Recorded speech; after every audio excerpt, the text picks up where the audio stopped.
Hello! I'm here today to make a practice video for the Level 2 Repertoire song Jazz Invention number 2. So this is on page 37 and I'm just going to switch views to start talking about some of the key points of the song. All right, so in music class, we talked about the key signature. So you want to start by identifying the key signature. This is in the key of C major. How we know that is there's no sharps or flats. The left hand starts on a CG bridge and ends with C and E, and the right hand ends with C. So capital letter C and a plus. The next thing we talked about in music class is the tied notes. So there are quite a few tied notes. The first one is in the first cage. It looks really, really small, but the definition of a tied note is a curved line that connects two of the exact same notes. So there's our first bow tie. We'll draw a bow tie, cross that off. The next one is in cage 2. The next one is in cage 3. In cage 4, we have the C tied to the 8th note C, and then the left hand we have another on B flat. In cage 5, we have one.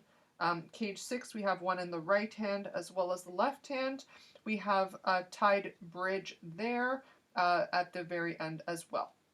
The next thing we talked about in class is the counting. So you'll see from my score here that I'm holding up to the screen that we wrote out the counting in for cage 1, and the ands represent the TTs, 1 and 2 and 3 and 4 and. Where the counting what the counting has to do with is the 4/4 time signature that we see at the beginning. So when you're working on this song at home, if it's helpful for you to write in the counting in every single cage, you can go ahead and do that. When I'm doing the demonstration, when I'm done explaining, you'll hear me counting out loud as we go as well. More things that we talked about in music class is in this cage here, something that's a little bit tricky is you notice that there's a great big whole note F at the bottom. With your music pencil, I want you to draw an arrow going until the end of the cage. And what that means is I'm actually going to hold down finger 4 on that F while I play this music pattern on top of it. So you'll see me demo that in the video as well. So the only note that I'm holding down is the F, and then I am layering the sound on top of that.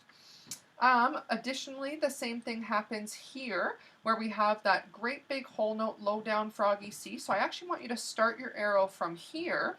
Because this is a tied chord, we're going to cross that off. You're not going to play that. So this C is actually held all the way until there. And again, we're going to layer the sound. You're going to see me switch fingers when I get to the F. What I recommend that you do when you're working on this song is definitely to start hands separate, to work on your right hand, clapping and counting the rhythms, playing and counting the rhythms, and then the left hand separately. For the sake of the demo, I'm actually going to play the finished product, hands together, and I will be vocalizing the counting the whole time. So I recommend that you use this practice video by playing along with me, playing and counting, and even though you're going to hear both parts, use this video to play along, and you just play the right hand while you're hearing Miss Michelle play both. Then the next day, you just play the left hand while you're hearing both, and then eventually working up to the hands together playing. Another thing that we noted in class is the finger numbers. So we highlighted all of the different finger numbers. That's another challenge with this song is there's a lot of tucks and crossovers and changing hand positions. So for the opening hand position, I start with finger number 3 on Edith, and in my left hand I have a CG bridge. Right now I'm actually going to zoom out from the view just so you can see the full keyboard as I do the demo. So with that positioning, I have a crossover fingering and changing hand position, and I'm going to count myself in.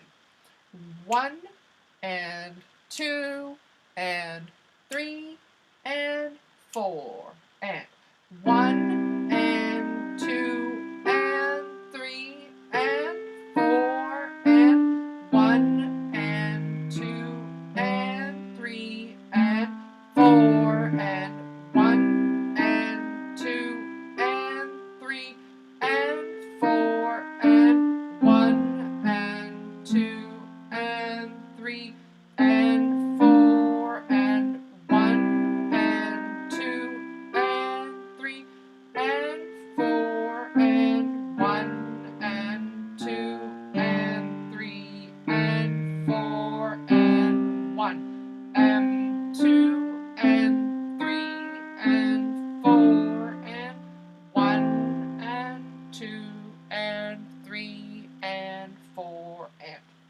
Before switching views, I'm just going to do a close-up of the tricky part where we'll have to hold down those notes. So I'm going to do that again and just zooming in to play the left hand in cage 4. So as I mentioned, you play the 1 and 4 together, so the F and A. While I'm holding down finger 4, I'm playing that other melody on top of it. 1 and 2 and 3 and 4 and. So you notice that I kept my finger 4 down the whole time.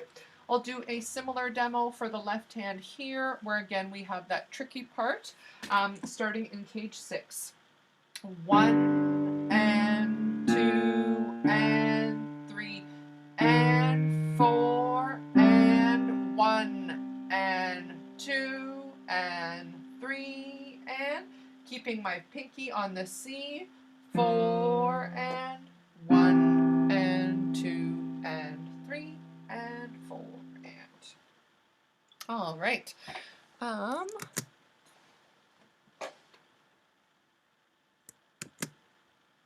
Happy practicing, everyone.